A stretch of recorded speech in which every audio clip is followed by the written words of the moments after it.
Hello students, welcome to today's class. तो student, आज के इस वीडियो में जो हम चैप्टर 12 के कुछ और टॉपिक को कंप्लीट करेंगे, जो कि है क्वेरीज इन एसक्यूएल। और ये जो है चैप्टर का पार्ट 7 है। इससे पहले इस चैप्टर के 6 पार्ट में बना चुका हूँ। अगर आप लोगों ने नहीं देखे हैं तो उनको देख लेना। तो चलिए आज के इस वीडियो को स्टार्ट करते हैं और डिस्कस करते हैं यहाँ पे बचे हुए टॉपिक्स को। तो लास्ट वीडियो को देखिए, हमने यहाँ पे एंड करा था। हम डिस्कस करने वाले थे डेट एंड टाइम फंक्शंस को। तो चलिए इनको डिस्कस कर लेते हैं। तो देखिए, एसक्यूएल जो है वो बहुत सारे आपको date and time function provide करता है, जिनकी हेल्प से जो है बहुत सारे ऑपरेशन आप परफॉर्म कर सकते हैं डेटा टाइप के ऊपर। तो चलिए यहाँ पे बात कर लेते हैं कौन कौन से फंक्शंस होते हैं। तो देखिए, ये सारे जो है फंक्शन हैं जो कि आपके डेट एंड टाइम फंक्शन होते हैं। तो चलिए इनको वन बाय वन डिस्कस कर लेते हैं। पहले बात करते हैं हम नाउ फंक्शन की। तो नाउ फंक्शन की अगर हम बात करें तो नाउ फंक्शन का वर्क क्या होता है। देखिए, ये जो फंक्शन है वो रिटर्न करता है आपको करंट डेट एंड टाइम। जो भी डेट एंड टाइम अभी आपका करंट हो रहा होगा आपके कंप्यूटर में, उसको ही रिटर्न कर देगा। तो इसको किस तरीके से यूज़ करेंगे, इसको यूज़ करने के लिए सिंपली आपको लिखना होगा सेलेक्ट नाउ और लिख के एंटर प्रेस करेंगे तो जो भी डेट एंड टाइम हो रहा होगा वो आपको आउटपुट में इस तरीके से देखने को मिल जाएगा। देखिए, इस फंक्शन को जल्दी से चला के दिखा देता हूँ मैं आपको।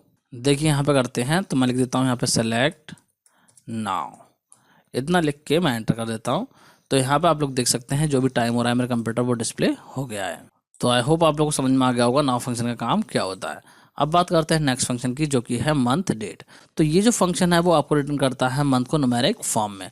और इस फंक्शन को यूज़ करने के लिए जो है आपको इस तरीके से लिखना होगा सेलेक्ट मंथ, और यहाँ पे जो है फिर आपको नाउ लिखना पड़ेगा। तो जो भी मंथ चल रहा होगा वो यहाँ पे रिटर्न करके आपको ये दे देगा। और इस फंक्शन को जो है आप किसी भी टेबल पर अप्लाई कर सकते हैं। जैसे कि अगर मैं बात करूं, ये टेबल हमारे पास में सेल वाली। तो यहाँ पे देखिए हमारे पास में जो है एक कॉलम है सेल डेट वाला। अगर मैं चाहता हूँ यहाँ पे सेल डेट वाले कॉलम में से सिर्फ ओनली मंथ को निकालना, तो मैं जो है इस फंक्शन की हेल्प से निकाल सकता हूँ। किस तरीके से करेंगे, देखिए यहाँ पे मैं लिखूंगा सेलेक्ट मंथ, और यहाँ पे देखिए मंथ वाले फंक्शन में इस कॉलम को डाल दूंगा और यहाँ पर टेबल का नाम लिख दूंगा। तो इस तरीके से जैसे इस क्वेरी को लिख कर एंटर करूंगा, मुझे जो है इस तरीके से आउटपुट देखने को मिल जाएगा। तो चलिए इसको भी जल्दी से प्रैक्टिकली करके देख लेते हैं। देखिए यहाँ पे मैं लिखता हूँ सेलेक्ट मंथ, फिर लिख देता हूँ यहाँ पे नाउ। तो यहाँ पे आप लोग देख सकते हैं सेकंड मंथ आ गया है, हमारा 5 चल रहा है। और यहाँ पे अगर मैं बात करूँ टेबल पे अप्लाई करने की, तो हम किस तरीके से अप्लाई कर सकते हैं। देखिए एक टेबल है मेरे पास में सेल वाली, उसको जो है मैं यहाँ पे डिस्प्ले करा देता हूँ। ओके सॉरी, मैंने यहाँ पे डेटाबेस को सिलेक्ट नहीं करा है, मैं डेटाबेस सेलेक्ट कर लेता हूँ। स्कूल के नाम से डेटाबेस है मेरा, और अब यहाँ पे लगाता हूँ मैं इस कमांड को। तो यहाँ पे आप लोग देख सकते हैं इस तरीके से जो है यहाँ पे सेल वाली टेबल डिस्प्ले हो गई है। अब अगर मैं चाहूँ तो यहाँ पे इस कॉलम पे जो है मैं इस फंक्शन को अप्लाई कर सकता हूँ। किस तरीके से करूँगा, देखिए मैं लिखूँगा सेलेक्ट और मैं लिखूँगा यहाँ पे मंथ, फिर यहाँ डाल दूँगा मैं सेल डेट फ्रॉम सेल। तो यहाँ पे आप लोग देख सकते हैं जो जो मंथ में सेल हुई है वो सारे मंथ यहाँ पे डिस्प्ले हो गए हैं। तो आई होप आप लोग को ये फंक्शन भी समझ में आ गया होगा। बात करते हैं नेक्स्ट फंक्शन की, जो कि है मंथ नेम। तो ये जो फंक्शन है वो सिंपली आपको मंथ का नेम जो है रिटर्न कर देता है। जो भी मंथ का नेम होगा उसे रिटर्न कर देगा। इससे पहले वाला जो फंक्शन था मंथ डेट वाला, उसमें क्या हो रहा था, आपको जो मंथ मिल रहा था वो न्यूमेरिक फॉर्म में मिल रहा था, लेकिन यहाँ पे जो है आपको मंथ का नेम देखने को मिलेगा। तो किस तरीके से करेंगे, देखिए यहाँ पे जो है आप इस तरीके लिख देंगे सेलेक्ट मंथ नेम, और यहाँ पे देखिए कोई भी डेट डाल देंगे तो इस डेट में से जो है वो आपको निकाल के दे देगा ये मंथ। जो भी यहाँ पे मंथ होगा उसका जो है ये नेम आपको बता देगा। तो यहाँ पे देखिए अगर हम बात करें तो नवंबर जो है डिस्प्ले कर रहा है। और इस फंक्शन को भी आप टेबल पर अप्लाई कर सकते हैं। देखिए अगर मैं बात करूँ इस टेबल की, तो यहाँ पे जो है सेल डेट वाले कॉलम पे हम इसको अप्लाई कर सकते हैं। इस तरीके से मैं लिख दूंगा select month name sale date from sale. तो यहाँ पे क्या होगा, इस कॉलम में से जिस मंथ में भी सेल हुई होंगी वो मंथ हमारे डिस्प्ले हो जाएंगे। इस तरीके से आपको आउटपुट देखने को मिल जाएगा। तो चलिए जल्दी से इसको भी करके देख लेते हैं। देखिए यहाँ पे मैं लिखता हूँ सेलेक्ट मंथ नेम, और यहाँ पे मैं कोई भी डेट देता हूँ। सपोज कि मैं डेट देता हूँ यहाँ पे 2022, और देता हूँ मान लीजिए यहाँ पे 2, और फिर यहाँ पे लिख देता हूँ 20। इस तरीके से मैंने लिख दिया है। एंटर करता हूँ तो यहाँ पे देखिए इसने 5 दे दिया है। और अगर मैं बात करूँ तो टेबल पे भी अप्लाई कर सकता हूँ। मैं यहाँ पे लिख सकता हूँ सेलेक्ट मंथ नेम, और यहाँ पे मैं लिख दूंगा कॉलम का नेम, मैं लिख दूंगा सेल डेट, और फ्रॉम कर दूंगा मैं यहाँ पे सेल। तो यहाँ पे आप लोग देख सकते हैं सेल वाली टेबल में से सारे मंथ जो है वो इसने निकाल दिए हैं। तो आई होप आप लोग को ये फंक्शन भी समझ में आ गया होगा। बात करते हैं नेक्स्ट फंक्शन की, जो कि है ईयर। तो ये फंक्शन जो है वो किसी भी डेट में से सिर्फ और सिर्फ ईयर को रिटर्न करता है। तो इसको किस तरीके से यूज़ करेंगे, देखिए यहाँ पे जो है सिंपली हम लिख देंगे सेलेक्ट ईयर और यहाँ पर डाल देंगे वो डेट जिसमें से कि हमें ईयर को निकालना है। तो जैसे इतना लिख के आप एंटर प्रेस करेंगे तो जो ईयर होगा वो आपको आउटपुट में देखने को मिल जाएगा। और इस फंक्शन को भी आप टेबल पर अप्लाई कर सकते हैं। देखिए यहाँ पे सेल वाली टेबल की अगर हम बात करें तो यहाँ पे सेल डेट वाले कॉलम में से अगर मैं चाहता हूँ कि कौन कौन सी ईयर में सेल हुई है, खाली ईयर डिस्प्ले हो, तो उनको जो है मैं इस फंक्शन की हेल्प से निकाल सकता हूँ। यहाँ पे जो सिंपली मैं लिख दूंगा इस तरीके से सेलेक्ट ईयर और सेल डेट को जो है मैं ईयर वाले फंक्शन में डाल दूंगा और उसके बाद में जो है यहाँ पे टेबल का नाम लिख दूंगा। तो इतना लिख के जैसे मैं एंटर प्रेस करूंगा तो जो भी ईयर होंगे वो हमें आउटपुट में देखने को यहाँ पे मिल जाएंगे। तो चलिए जल्दी से इसको भी करके देख लेते हैं। देखिए यहाँ पे करते हैं तो यहाँ पे मैं लिख देता हूँ सेलेक्ट ईयर और मैं यहाँ पे कोई भी डेट देता हूँ। मैं यहाँ पे सपोज़ की लिख देता हूँ 2022 और लिख देता हूँ सपोज़ की 12 एंड यहाँ लिख देता हूँ मैं इस तरीके से। तो यहाँ पे आप लोग देख सकते हैं सिर्फ ईयर को इसने डिस्प्ले करा है। और टेबल में भी इस काम को कर सकते हैं। यहाँ पे सिंपली हम लिख देंगे सेल डेट, जो भी डेट वाला कॉलम है उसको आप यहाँ पे लिख देंगे फ्रॉम सेल। तो यहाँ पे आप लोग देख सकते हैं इस तरीके से जो है यहाँ पे ईयर आपको देखने को मिल रहे हैं। तो आई होप आप लोग को ईयर फंक्शन भी समझ में आ गया होगा। बात करते हैं नेक्स्ट फंक्शन की। तो नेक्स्ट फंक्शन है डे। ये फंक्शन क्या करेगा, जो भी आपकी डेट होगी उसमें से सिर्फ और सिर्फ आपको डे निकाल के देगा। तो यहाँ पर अगर हम बात करें इसको इस तरीके से यूज़ कर सकते हैं। आप लिखेंगे डे और डे फंक्शन के अंदर डाल देंगे उस डेट को जिसमें से कि आप डे को निकालना चाहते हैं। तो जैसे इस क्वेरी को लिख कर एंटर प्रेस करेंगे आपको जो है जो भी डे होगा वो आपको न्यूमेरिक फॉर्म में आउटपुट में देखने को मिल जाएगा। और अगर आप चाहें तो इस फंक्शन को भी टेबल पे अप्लाई कर सकते हैं। इस तरीके से आप जो है लिख देंगे यहाँ पे डे और डाल देंगे यहाँ पे उस कॉलम को जिसमें से कि आप डे को निकालना चाहते हैं और यहाँ पे फिर आप टेबल का नाम लिख देंगे। जैसे इतना लिख के एंटर प्रेस करेंगे तो जो भी यहाँ पे कॉलम होगा उसमें से जो है आपको सिर्फ और सिर्फ डे आपको न्यूमेरिक फॉर्म में देखने को मिल जाएंगे। तो चलिए इसको भी जल्दी से करके देख लेते हैं। देखिए यहाँ पे करते हैं तो यहाँ पे हम लिख देते हैं क्वेरी, यहाँ पे ईयर की जगह जो है मैं लिख देता हूँ डे। देखिए यहाँ पे आप लोग देख सकते हैं ओनली जो है इसने डे को न्यूमेरिक फॉर्म में डिस्प्ले कर दिया है। और अगर आप चाहें तो टेबल पे भी अप्लाई कर सकते हैं। यहाँ पे देखिए मैं लिख देता हूँ डे, मैं लिख देता हूँ डे। तो आप लोग यहाँ पे देख सकते हैं सिर्फ और सिर्फ आपको डे आउटपुट में देखने को मिल रहे हैं। तो आई होप आप लोग को ये भी समझ में आ गया होगा। अब बात करते हैं नेक्स्ट फंक्शन की जो कि है डे नेम। और डे नेम फंक्शन क्या करता है, ये आपको जो है रिटर्न करता है डे का नेम, मतलब कि किसी भी पर्टिकुलर डेट पे क्या डे था उस डे को ये रिटर्न कर देगा। तो काफ़ी ज़्यादा यूजफुल फंक्शन है ये। देखिए इसको किस तरीके से यूज़ करेंगे, इसको यूज़ करने के लिए भी आपको सिंपली लिखना होगा सेलेक्ट डे नेम और इसके बाद में डाल देंगे यहाँ पे वो डेट जिसमें से कि आप चाहते हैं डे नेम को निकालना। तो जैसे इस क्वेरी को लिख कर आप एंटर करेंगे तो जो भी डे हो रहा होगा इस डेट में वो आपको आउटपुट में देखने को मिल जाएगा। और इस फंक्शन को भी आप टेबल पर अप्लाई कर सकते हैं। देखिए किस तरीके से करेंगे, सिंपली आपको करना क्या होगा, डे नेम फंक्शन के अंदर जो है उस वाले कॉलम को डाल देना होगा जिसमें से कि आप डे को डिस्प्ले कराना चाहते हैं। तो उस कॉलम में जो भी डेट दे रखी होंगी उन डेट में जो भी डे हो रहे होंगे उन डे को जो है ये डिस्प्ले कर देगा। देखिए यहाँ पे आप लोग देख सकते हैं इस तरीके से आउटपुट में आपको जो है डे देखने को मिल जाएंगे। तो चलिए जल्दी से इसको भी करके देख लेते हैं। देखिए यहाँ पे करते हैं तो यहाँ पे मैं लिख देता हूँ डे नेम। सिंपली मैं जो है यहाँ पे डे नेम लिख देता हूँ, डे नेम एंटर करता हूँ। तो देखिए यहाँ पे जो है इसने ट्यूसडे दे दिया है। और इसके अलावा अगर हम बात करें टेबल पर अप्लाई करने की तो यहाँ पे जो है मैं कर दूंगा डे नेम। देखिए तो यहाँ पे आप लोग देख सकते हैं सारे डे जो है इसने डिस्प्ले कर दिए हैं। तो आई होप आप लोग को ये फंक्शन भी समझ में आ गया होगा। तो स्टूडेंट इसी के साथ जो है हमने जितने भी डेट एंड टाइम फंक्शन थे उनको हमने डिस्कस कर लिया है। अब हम डिस्कस करेंगे एग्रीगेट फंक्शंस को। तो देखिए एग्रीगेट फंक्शन की अगर हम बात करें तो इन फंक्शन को मल्टीपल रो फंक्शन भी बोला जाता है। देखिए इससे पहले जितने भी फंक्शन हमने डिस्कस करे, चाहे वो स्ट्रिंग के फंक्शन हो, चाहे डेट के हो, चाहे मैथ फंक्शन हो, वो सारे के सारे हमारे सिंगल रो फंक्शन थे। अब हम जो है डिस्कस कर रहे हैं मल्टीपल रो फंक्शन। तो मल्टीपल रो फंक्शन जो है वो मल्टीपल रिकॉर्ड पे वर्क करते हैं या फिर आप जो है सिंपली कह सकते हैं मल्टीपल रोज पे वर्क करते हैं। तो यहाँ पर अगर हम बात करें कि जो सिंगल रो फंक्शन होते हैं और मल्टीपल रो फंक्शन होते हैं इनमें डिफरेंस क्या होता है। तो देखिए डिफरेंस की अगर हम बात करें तो सिंगल रो जो फंक्शन है वो आपके सिंगल रो पे परफॉर्म होते हैं और मल्टीपल रो फंक्शन जो है वो मल्टीपल रोज पे परफॉर्म होते हैं या फिर आप कह सकते हैं ग्रुप ऑफ रोज पे परफॉर्म होते हैं। यहाँ पे सेकंड डिफरेंस की बात करें तो सिंगल रो जो फंक्शन होते हैं वो एक रो से एक ही रिजल्ट को रिटर्न करते हैं और मल्टीपल रो जो फंक्शन होते हैं वो ग्रुप ऑफ रोज से एक रिजल्ट को रिटर्न करते हैं, मतलब कि मल्टीपल रोज से जो है एक रिजल्ट ही रिटर्न करते हैं। थर्ड डिफरेंस की अगर हम बात करें तो जो सिंगल रो फंक्शन होते हैं इनके साथ में सेलेक्ट, वेयर और ऑर्डर वाइज जो क्लॉज हैं वो यूज होते हैं। और मल्टीपल रो फंक्शन की अगर हम बात करें तो यहाँ पे जो है ओनली सेलेक्ट क्लॉज यूज होता है फोर्थ डिफरेंस की अगर हम बात करें तो मैथ, स्ट्रिंग, डेट ये जो फंक्शन थे ये हमारे एग्जाम्पल थे सिंगल रो फंक्शंस के। और अगर हम बात करें मल्टीपल रो फंक्शन की तो मैक्स है, मिन है, एवरेज है, सम है, काउंट है, ये सारे के सारे एग्जाम्पल हैं हमारे मल्टीपल रो फंक्शंस के। तो आई होप आप लोगों को समझ में आ रहा होगा कि सिंगल रो फंक्शन और मल्टीपल रो फंक्शन में डिफरेंस क्या होता है। तो चलिए यहाँ पे जो हम मल्टीपल रो फंक्शन को वन बाय वन डिस्कस कर लेते हैं। सबसे पहले हम डिस्कस करेंगे मैक्स फंक्शन को।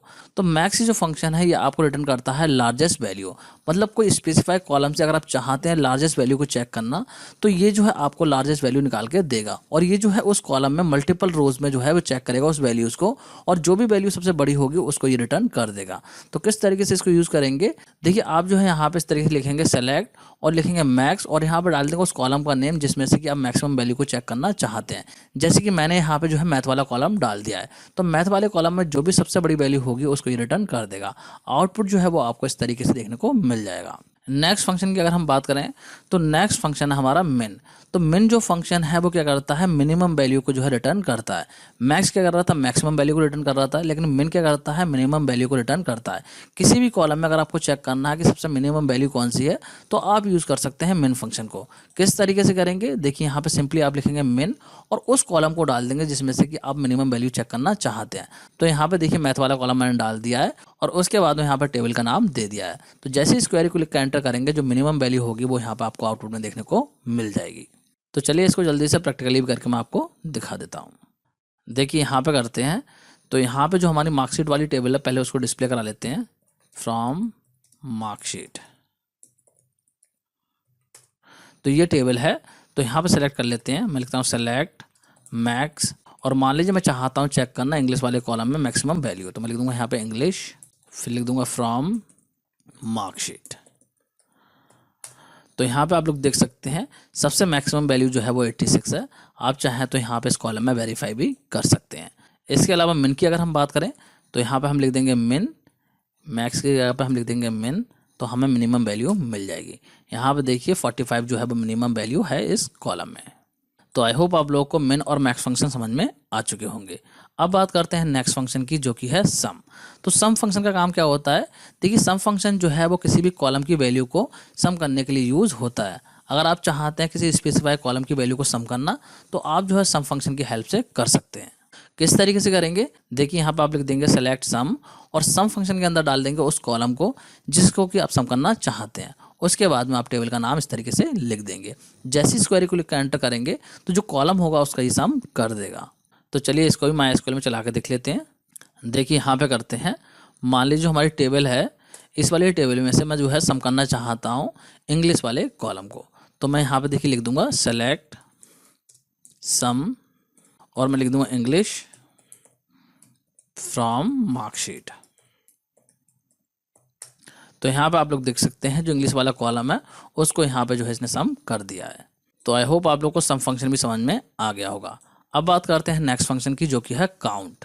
तो देखिए काउंट फंक्शन जो है ये रिटर्न करता है number of record in a table, कि टेबल में जितने भी रिकॉर्ड होंगे उनको ये काउंट करके आपको रिटर्न कर देगा।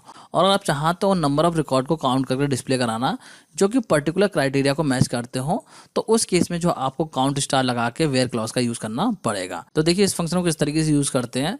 तो इस फंक्शन को यूज़ करने के लिए सिंपली आपको लिखना होगा सेलेक्ट काउंट और काउंट के अंदर आप डाल देंगे स्टार। तो यहाँ पे जो भी टेबल का नेम आप देंगे तो उसमें ये काउंट करेगा नंबर ऑफ रिकॉर्ड और आपको जो है डिस्प्ले कर देगा। आउटपुट में जो है आपको देखिए 5 देखने को मिल जाएगा क्योंकि यहाँ पे जो टेबल है इसमें 5 रिकॉर्ड हैं। तो इस तरीके से जो है ये फंक्शन वर्क करता है। इसके अलावा अगर हम बात करें तो इस फंक्शन को आप किसी पर्टिकुलर कॉलम पे भी अप्लाई कर सकते हैं। और यहाँ पे देखिए एक चीज़ का ध्यान रखना, जब भी इस फंक्शन को आप अप्लाई करेंगे तो ये जो फंक्शन है नल वैल्यूज़ को इग्नोर कर देता है, मतलब जो भी नल वैल्यूज़ होंगी उनको ये काउंट नहीं करेगा। जैसे कि यहाँ पे अगर मान लीजिए मैं लगाता हूँ इस तरीके से सेलेक्ट काउंट और काउंट वाले फंक्शन में मैं देता हूँ यहाँ पे सब्जेक्ट वाला कॉलम। तो सब्जेक्ट वाले कॉलम में देखिए यहाँ पे एक सब्जेक्ट की वैल्यू नल है, तो यहाँ पे जो आउटपुट आपको मिलेगा वो 4 मिलेगा ना कि 5। यहाँ पे देखिए नल वाली वैल्यू को इसने काउंट नहीं करा है, तो यहाँ पे नल वाली वैल्यू को इग्नोर कर देता है। तो चलिए इसको जल्दी से मैं आपको प्रैक्टिकली करके दिखा देता हूँ। देखिए यहाँ पे करते हैं, तो यहाँ पे देखिए अगर हम बात करें इस टेबल की तो यहाँ पे मान लीजिए हमें काउंट करने हो नंबर ऑफ रिकॉर्ड, तो मैं किस तरीके से करूँगा, मैं लिखूँगा select count star from marksheet. तो यहाँ पे आप लोग देख सकते हैं इसने रिटर्न कर दिया है 5 क्योंकि यहाँ पे 5 रिकॉर्ड हैं। और किसी पर्टिकुलर कॉलम पे अगर हम चाहें तो वहाँ पे भी इम्प्लीमेंट कर सकते हैं। देखिए यहाँ पे मैं लिख देता हूँ सेलेक्ट काउंट, और काउंट में मान लीजिए मैं डाल दूंगा इंग्लिश। एंटर करते हैं तो यहाँ पे आप लोग देख सकते हैं पर्टिकुलर कॉलम पे भी ये वर्क कर रहा है। अब मान लीजिए आप चाहते हैं किसी पर्टिकुलर कंडीशन के बेस पे काउंटिंग करना, जैसे कि अगर मैं बात करूँ यहाँ पे देखिए केमिस्ट्री वाले कॉलम में दो वैल्यू जो है 87 है, तो मान लीजिए मैं जो है 87 वाले को ही काउंट करना चाहता हूँ कि कितनी बार आया है। तो इस काम को हम किस तरीके से करेंगे, देखिए मैं यहाँ पे लिखूँगा सेलेक्ट काउंट, और यहाँ पर मैं लिख दूँगा केमिस्ट्री फ्रॉम मार्कशीट, और यहाँ लगाऊंगा वेयर क्लॉज, मैं लिखूंगा वेयर केमिस्ट्री इक्वल 87। तो इस तरीके से क्वेरी लगाने से क्या होगा, जो 87 वाले जहाँ जहाँ भी होंगे उन्हीं को काउंट करेगा। तो यहाँ पे देखिए मैं एंटर करता हूँ तो आप लोग देख सकते हैं आउटपुट में 2 आ गया है, क्योंकि यहाँ पे देखिए केमिस्ट्री वाले कॉलम में 87 2 टाइम आ रहा है। तो इस तरीके से जो है आप पर्टिकुलर कंडीशन के बेस पे भी काउंटिंग कर सकते हैं। तो आई होप आप लोगों को काउंट फंक्शन भी समझ में आ गया होगा। अब बात करते हैं नेक्स्ट फंक्शन की, जो कि है एबीजी। इसको जो है आप एवरेज भी लिख सकते हैं। तो यहाँ पर अगर हम बात करें इस फंक्शन की, तो इस फंक्शन का काम क्या होता है, ये सिंपली जो है एवरेज को कैलकुलेट करने के लिए यूज़ होता है। तो यहाँ पे इस फंक्शन के लिए स्क्रीनशॉट लगाना मैं भूल गया हूँ, तो चलिए इसको जो हम आपको डायरेक्टली प्रैक्टिकली करके दिखा देता हूँ। देखिए यहाँ पे करते हैं, तो यहाँ पे अगर हम बात करें देखिए इस टेबल की, मान लीजिए मुझे जो है किसी भी कॉलम का एवरेज कैलकुलेट करना हो तो मैं किस तरीके से करूँगा, देखिए मैं जो है यहाँ पे लिख दूंगा सेलेक्ट एबीजी, और मैं डाल दूंगा इसके अंदर उस कॉलम को जिसका मुझे एवरेज कैलकुलेट करना है। मान लीजिए मुझे जो है सीएस का करना है, तो मैंने यहाँ पे सीएस लिख दिया है, फिर मैं लिख दूंगा यहाँ पे फ्रॉम मार्कशीट। एंटर करते हैं तो यहाँ पे आप लोग आउटपुट में देख सकते हैं उस कॉलम का इसने एवरेज कैलकुलेट कर दिया है। तो आई होप आप लोग को एवरेज फंक्शन भी समझ में आ चुका होगा। तो स्टूडेंट इसी के साथ जो हमने एग्रीगेट फंक्शन को डिस्कस कर लिया है, जो भी आपके सिलेबस में थे, मतलब कि जो भी हमारे मल्टीपल रो फंक्शन थे उनको हमने डिस्कस कर लिया है। अब हम डिस्कस करेंगे ग्रुप बाय क्लॉज को। तो यहाँ पे देखिए बात कर लेते हैं ग्रुप बाय क्लॉज की। तो देखिए ग्रुप बाय क्लॉज की अगर हम बात करें तो ग्रुप बाय क्लॉज जो है वो ग्रुप ऑफ रोज पे वर्क करता है, और यहाँ पे करता क्या है, जो भी आपकी डुप्लीकेट वैल्यूज होती हैं, मतलब कि जो कॉमन वैल्यूज हैं बार बार जो रिपीट हो रही हैं, तो उनका एक ग्रुप बना के सिंगल टाइम डिस्प्ले कराता है, मतलब कि उन मल्टीपल वैल्यूज का एक ग्रुप ये बना देता है। तो इस तरीके से ग्रुप बाय क्लॉज वर्क करता है। और यहाँ पे अगर हम बात करें तो ग्रुप बाय क्लॉज जो है वो आपके एग्रीगेट फंक्शन के साथ में यूज हो सकता है, जैसे कि काउंट है, मैक्स है, मिन है, एवरेज है, सम है, इन फंक्शंस के साथ में जो है ग्रुप बाय क्लॉज वर्क करता है। और इसके अलावा यहाँ पे एक चीज़ ध्यान रखने वाली है, यहाँ पे वेयर क्लॉज की जगह पे क्या यूज़ होगा, एक हैविंग क्लॉज होता है जो कि आपको यूज़ करना पड़ता है। तो हैविंग क्लॉज का यूज़ करके आप क्या कर सकते हैं, एक स्पेसिफिक कंडीशन पे जो रो हैं उनका ग्रुप क्रिएट कर सकते हैं। तो चलिए यहाँ पे इसको समझते हैं और क्लियरली कि किस तरीके से इसको यूज़ करते हैं। देखिए यहाँ पर अगर मैं बात करूँ सेल वाले टेबल की, तो अगर मैं आपको बोलूँ यहाँ पे डिस्प्ले करने के लिए number of car purchase by each customer from sale table, मतलब कि आपको जो है बताना है यहाँ पे कि कितनी नंबर ऑफ कार जो है वो हर एक कस्टमर ने खरीदी हैं। तो इस काम को करने के लिए हमें करना क्या होगा, यहाँ पे देखिए ग्रुप बाय क्लॉज का यूज़ करना पड़ेगा। तो हम क्या करेंगे, हम करेंगे सेलेक्ट कस्ट आईडी, क्योंकि हमें जो है कस्ट आईडी को डिस्प्ले कराना है, और यहाँ पे देखिए लगा दिया है काउंट स्टार, और इसके बाद में देखिए यहाँ पे लिख दिया है नंबर ऑफ कार्स। तो नंबर ऑफ कार्स लिख दिया है, ये जो है आपको आउटपुट में देखने को मिलेगा। ये जो है सिर्फ और सिर्फ आउटपुट के लिए यहाँ पे लिखा है, जिससे कि जो कॉलम आएगा उसमें ये लिखा हुआ आ जाएगा। और फिर यहाँ पे बोला है कि कौन सी टेबल से करना है, सेल वाली टेबल से करना है, और ग्रुप बाय कर देना है कस्ट आईडी, क्योंकि यहाँ पे जो कस्ट आईडी है देखिए कस्टमर की जो आईडी है उनके बेस पे ही हमारा क्या होगा, ग्रुप क्रिएट होगा। तो यहाँ पे देखिए जैसे इस क्वेरी को लिख कर आप एंटर प्रेस करेंगे, आपको आउटपुट जो है इस तरीके से देखने को मिल जाएगा।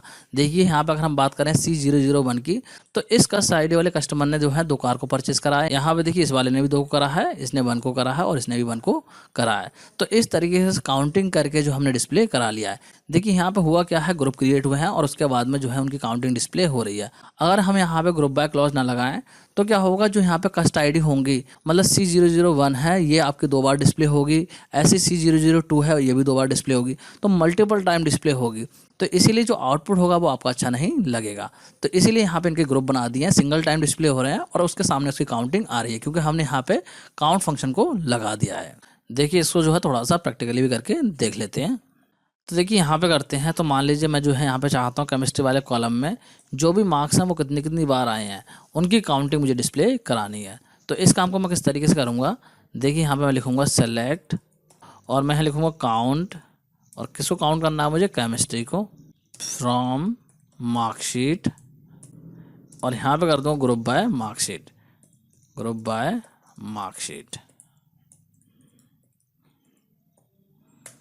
ओके, यहाँ पे जो है मिस्टेक हो गई है। मुझे जो यहाँ पे लिखना था केमिस्ट्री, मैंने मार्कशीट लिख दिया गलती से, क्योंकि जो कॉलम का नाम है वो हमारा क्या है, केमिस्ट्री है। तो यहाँ पे मुझे केमिस्ट्री लिखना पड़ेगा, केमिस्ट्री। एंटर करते हैं तो यहाँ पे आप लोग देख सकते हैं जो कॉलम है उसमें आउटपुट देखने को मिल रहा है। मतलब कि जो भी वैल्यूज़ हैं उनको काउंट करके ये डिस्प्ले कर रहा है।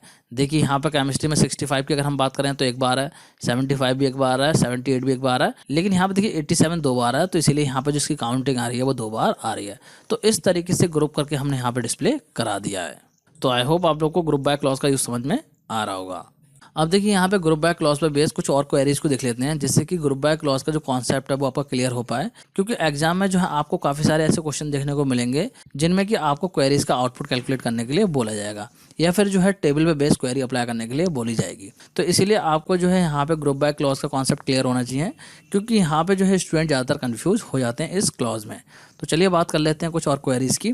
देखिए यहाँ पर अगर मैं बात करूँ, आपको बोला जाए डिस्प्ले करने के लिए कस्टमर की आईडी और जो है number of car purchased if the customer purchase more than 1 car from sale table. मतलब कि यहाँ पर उन कस्टमर की आईडी डिस्प्ले करो और नंबर ऑफ कार को डिस्प्ले करो अगर यहाँ पे जो नंबर ऑफ कार परचेज हैं वो 1 से ज़्यादा हैं। तो इस काम को करने के लिए आपकी क्वेरी किस तरीके से रहेगी, देखिए यहाँ पे जो आप इस तरीके लिखेंगे सेलेक्ट कस्ट आईडी, क्योंकि यहाँ पे कस्ट आईडी को डिस्प्ले कराने के लिए बोला गया है, और नंबर ऑफ कार को डिस्प्ले कराने के लिए बोला गया है। तो हम काउंट लगाएंगे, काउंट स्टार लगाएंगे, क्योंकि यहाँ पे जो हमें सभी में काउंटिंग करनी है।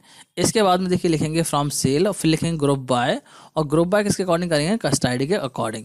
और यहाँ पे हैविंग क्लॉज का यूज़ करेंगे कि जिनकी काउंटिंग जो है वो आपकी 1 से ज़्यादा हो। तो यहाँ पे देखिए काउंट स्टार ग्रेटर देन 1 लिख दिया है। तो यहाँ पे सिर्फ वही डिस्प्ले होंगे जिनकी की काउंटिंग 1 से ज़्यादा होगी। तो यहाँ पर अगर हम बात करें तो आउटपुट जो है वो आपको इस तरीके से देखने को मिलेगा। यहाँ पे आप लोग देख सकते हैं C001 की जो काउंटिंग 2 बार है और C002 की काउंटिंग 2 बार है। तो सिर्फ यहाँ पे देखिए वही कस्ट आईडी डिस्प्ले हो रही है और उनकी काउंटिंग डिस्प्ले हो रही है जिनकी काउंटिंग 1 से ज़्यादा है। नेक्स्ट क्वेरी की बात करते हैं। मान लीजिए यहाँ पे देखिए, अगर मैं आपसे बोलूँ इस तरीके से क्वेरी को अप्लाई करने के लिए कि आपको बोला जाए कि डिस्प्ले करो number of people in each category of payment mode from table sale, कि यहाँ पे जो सेल वाली टेबल है उसमें हर पेमेंट मोड में जो है कितने नंबर ऑफ पीपल हैं, कि क्रेडिट कार्ड वाले कितने हैं, ऑनलाइन वाले कितने हैं, चेक वाले कितने हैं, बैंक फाइनेंस वाले कितने हैं। तो इस तरीके से काउंटिंग करके आपको डिस्प्ले कराना है। तो इस काम के लिए क्वेरी किस तरीके से रहेगी, देखिए आप लिखेंगे सेलेक्ट पेमेंट मोड, क्योंकि काउंटिंग हमें करनी है पेमेंट मोड की, और उसके बाद में हमें काउंट करना है किसको, पेमेंट मोड को। तो पेमेंट मोड को हमने काउंट फंक्शन के अंदर डाल दिया है। इसके बाद में लिखा है फ्रॉम सेल और ग्रुप बाय कर दिया है पेमेंट मोड, क्योंकि यहाँ पे जो पेमेंट मोड है उनको ग्रुप करना है। और इसके बाद में देखिए कर दिया है ऑर्डर बाय। अगर ऑर्डर बाय क्लॉज नहीं भी लगाएंगे तब भी कोई प्रॉब्लम नहीं है। ऑर्डर बाय क्लॉज जो है वो यहाँ पे ऑप्शनल है, बट यहाँ पे लगा दिया है। इसको नहीं लगाएंगे तब भी कोई प्रॉब्लम नहीं है। तो जैसे इस क्वेरी को लिख कर एंटर करेंगे तो इस तरीके से आपको आउटपुट देखने को मिल जाएगा। यहाँ पे आप लोग देख सकते हैं बैंक फाइनेंस का 1 आ रहा है, चेक का 1 आ रहा है, क्रेडिट कार्ड के 3 आ रहा है, ऑनलाइन का 1 आ रहा है। तो इस तरीके से सभी पेमेंट मोड की काउंटिंग आ रही है। और देखिए यहाँ पे ऑर्डर बाय क्लॉज का यूज़ करा था, तो इसीलिए यहाँ पे देखिए आपको असेंडिंग ऑर्डर में देखने को मिल रहा है। मतलब बी वाला आ रहा है, सी वाला आ रहा है, फिर ओ वाला आ रहा है। अल्फाबेटिकली ऑर्डर में आ रहा है, क्योंकि हमने जो है ऑर्डर बाय में क्या कर दिया था, पेमेंट मोड कर दिया था। तो आई होप आप लोग को ये क्वेरी भी समझ में आ गई होगी। नेक्स्ट क्वेरी की बात करते हैं। अब अगर आपको बोला जाए है कि उन पेमेंट मोड को डिस्प्ले करो जिनका पेमेंट मोड जो है वो 1 से ज़्यादा है, मतलब कि जिस पेमेंट मोड को भी 1 से ज़्यादा बार यूज़ किया गया है उसको डिस्प्ले कर दो। तो इस काम के लिए यहाँ पे क्वेरी किस तरीके से रहेगी, देखिए आप लिखेंगे सेलेक्ट पेमेंट मोड, क्योंकि हमें जो है पेमेंट मोड को डिस्प्ले कराना है और काउंटिंग किसी करनी है, पेमेंट मोड की करनी है। तो काउंट फंक्शन के अंदर भी पेमेंट मोड ही आ जाएगा। उसके बाद में टेबल का नेम आ जाएगा और ग्रुप बाय कर देंगे पेमेंट मोड, क्योंकि हमें जो है ग्रुप करके काउंटिंग करनी है। और इसके बाद में लगा देंगे हैविंग क्लॉज और फिर लिखेंगे काउंट स्टार ग्रेटर देन 1, क्योंकि हमें जो है सिर्फ वही डिस्प्ले कराने हैं जिनकी काउंटिंग 1 से ज़्यादा बार हो। और इसके बाद में देखिए यहाँ पे ऑर्डर बाय क्लॉज लगा दिया है। तो यहाँ पे ऑर्डर बाय क्लॉज जो है वो ऑप्शनल है, इसको लगाने की रिक्वायरमेंट नहीं थी, बट यहाँ पे लगा दिया है। जिससे क्या होगा, जो पेमेंट मोड डिस्प्ले होगा वो असेंडिंग ऑर्डर में डिस्प्ले होगा। तो जैसे इस क्वेरी को लिख के यहाँ पे एंटर करेंगे तो आपको आउटपुट यहाँ पे इस तरीके से देखने को मिल जाएगा। अगर हम बात करें उस पेमेंट मोड की जिसको कि 1 से ज़्यादा बार यूज़ किया गया है, वो है हमारा क्रेडिट कार्ड। यहाँ पे देखिए इसकी काउंटिंग 3 आ रही है। बाकी यहाँ पे आप लोग देख सकते हैं कोई भी ऐसा पेमेंट मोड नहीं है जिसको 1 से ज़्यादा बार यूज़ किया गया हो। तो आई होप आप लोग को ये क्वेरी भी समझ में आ गई होगी और आप लोगों को समझ में आ चुका होगा कि किस तरीके से ग्रुप बाय क्लॉज वर्क करता है। अब जो है हम डिस्कस करेंगे ऑपरेशन ऑन रिलेशन, कि जो टेबल होती है उस पर क्या क्या ऑपरेशन परफॉर्म किए जाते हैं। तो स्टूडेंट इस टॉपिक को हम डिस्कस करेंगे नेक्स्ट वीडियो में। आज के इस वीडियो को यहीं पे एंड करते हैं, नेक्स्ट वीडियो को यहीं से कंटिन्यू करेंगे। और यहाँ पे देखिए जो भी टॉपिक हमारे बच्चे हैं उनको हम लास्ट वीडियो में कंप्लीट कर देंगे। जो लास्ट वीडियो होगा वो इस चैप्टर का लास्ट पार्ट होगा। तो चलिए आज की इस वीडियो को यहीं पे एंड करते हैं, मिलते हैं आपसे नेक्स्ट वीडियो में, तब तक के लिए थैंक यू।